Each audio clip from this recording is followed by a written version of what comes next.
उत्तर प्रदेश में चुनाव चल रहे हैं। हर तरफ नए नए नारे दिए जा रहे हैं। जहां बीजेपी की तरफ से बटोगे तो कटोगे नारा है, तो वहीं अखिलेश यादव समाजवादी पार्टी की तरफ से न बटेंगे न कटेंगे का नारा है। आए दिन चुनावी रैलियों में एक दूसरे पर पलटवार हो रहा है। इसी तरह का नजारा फिर से देखने को मिला अखिलेश यादव वर्सेस सीएम योगी के बीच, जहां सीएम योगी ने फिर से कहा कि अगर बटेंगे तो कटेंगे, बटने पर पाकिस्तान बन गया था। वहीं दूसरी तरफ अखिलेश यादव ने भी बोला कि ना बटेंगे ना कटेंगे, इस बार भाजपा को साफ करेंगे। आइए आपको सुनवाते हैं दोनों के बयान कि कैसे दोनों एक दूसरे पर पलटवार कर रहे हैं। सुनिए। इस समाजवादी पार्टी, कांग्रेस के लोग गुमराह करने के लिए आएंगे, तमाम प्रकार की बातें करेंगे, लेकिन बहनों और भाइयों, ये विरासत को अपमान करने वाले लोग हैं। ये प्रभु राम की परंपरा को अपमानित करने वाले लोग हैं। ये किसानों के साथ, युवाओं के साथ, नौजवानों के साथ अन्याय करने वाले लोग हैं। ये बेटी और व्यापारी की सुरक्षा में सेंध लगाने वाले लोग हैं। इनको अब आगे बढ़ने का अवसर कतई नहीं देना है, नहीं तो ये लोग फिर, इनकी विरासत क्या थी? इनकी विरासत अगर देखना हो तो खान मुबारक ही समाजवादी पार्टी की वास्तविक विरासत है। अतीक अहमद और मुख्तार अंसारी इनकी वास्तविक विरासत है। ये भारत के देवी देवताओं को, भारत के महापुरुषों को सम्मान नहीं देते। डॉक्टर लोहिया तो इसी अम्बेडकर नगर की धरती पर पैदा हुए थे, लेकिन आज की समाजवादी पार्टी डॉक्टर लोहिया और आचार्य नरेंद्र के मूल्य और सिद्धांतों से भटक चुकी है। बहनों और भाइयों, आज झारखंड के अंदर ये जो इंडी गठबंधन, कांग्रेस, झारखंड मुक्ति मोर्चा और आरजेडी की सरकार कार्य कर रही थी, यह आपस में लड़ाने का काम कर रही है। संथाल को मुंडा से लड़ाएगी, पासवान को मुसहर से लड़ाएगी, जाति को आपस में लड़ा करके बांग्लादेशी घुसपैठियों को, रोहिंग्या मुसलमानों को, आपकी जमीनों को कब्जा करवा करके आपके संसाधनों पर लूट खसोट करवाएगी।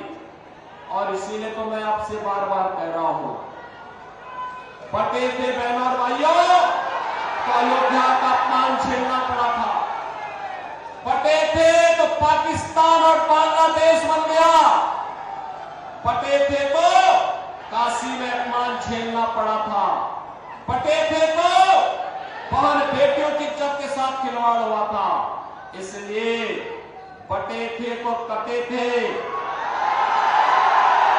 बटेंगे तो कटेंगे। एक रहना है, एक रहेंगे तो सेफ रहेंगे, नेक रहेंगे। एक रहेंगे तो, और यह काम केवल भाजपा कर सकती है। समाजवादी पार्टी कर रही है मुस्लिम लीग की इजाजत के लिए। हमारे मुख्यमंत्री जी पहले थोड़ा बहुत डरे हुए लग रहे थे, अब जैसे जैसे बाई इलेक्शन करीब आ गया वो थोड़ा हिले हुए दिखाई दे रहे हैं, क्योंकि जनता उनके खिलाफ खड़ी है। जो ये भाषा इस्तेमाल हो रही है, ये अंग्रेजों की कभी भाषा थी, लोगों को बांट करके राज करने की, डिवाइड एंड रूल का नारा।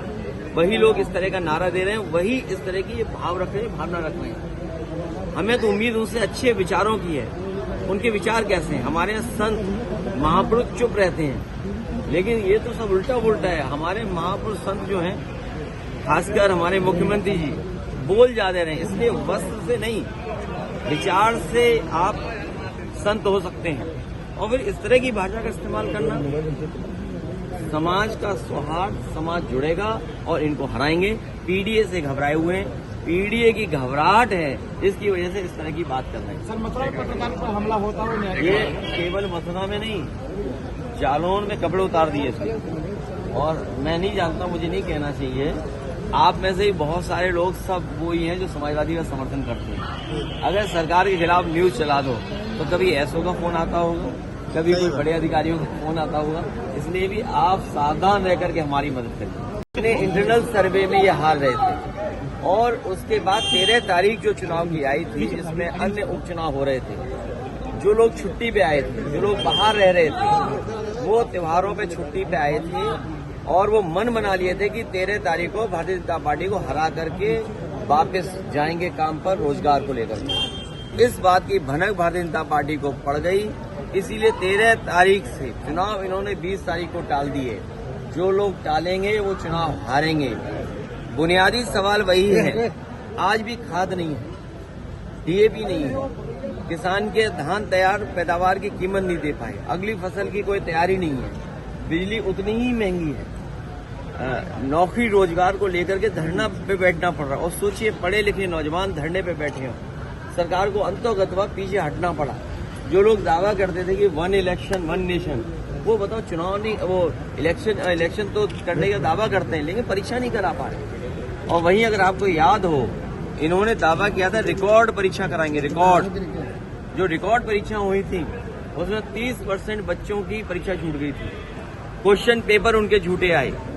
ये वही लोग हैं जो परीक्षा टालते हैं, क्वेश्चन पेपर टालते हैं, नौकरी मिल जाए तो आरक्षण में टाल मटोला करते हैं, फिर हाई कोर्ट में जाकर के नौकरी उलझा देते हैं। इस बार नौजवान, किसान और हर वर्ग के लोग तैयार हैं इनको हराने के लिए।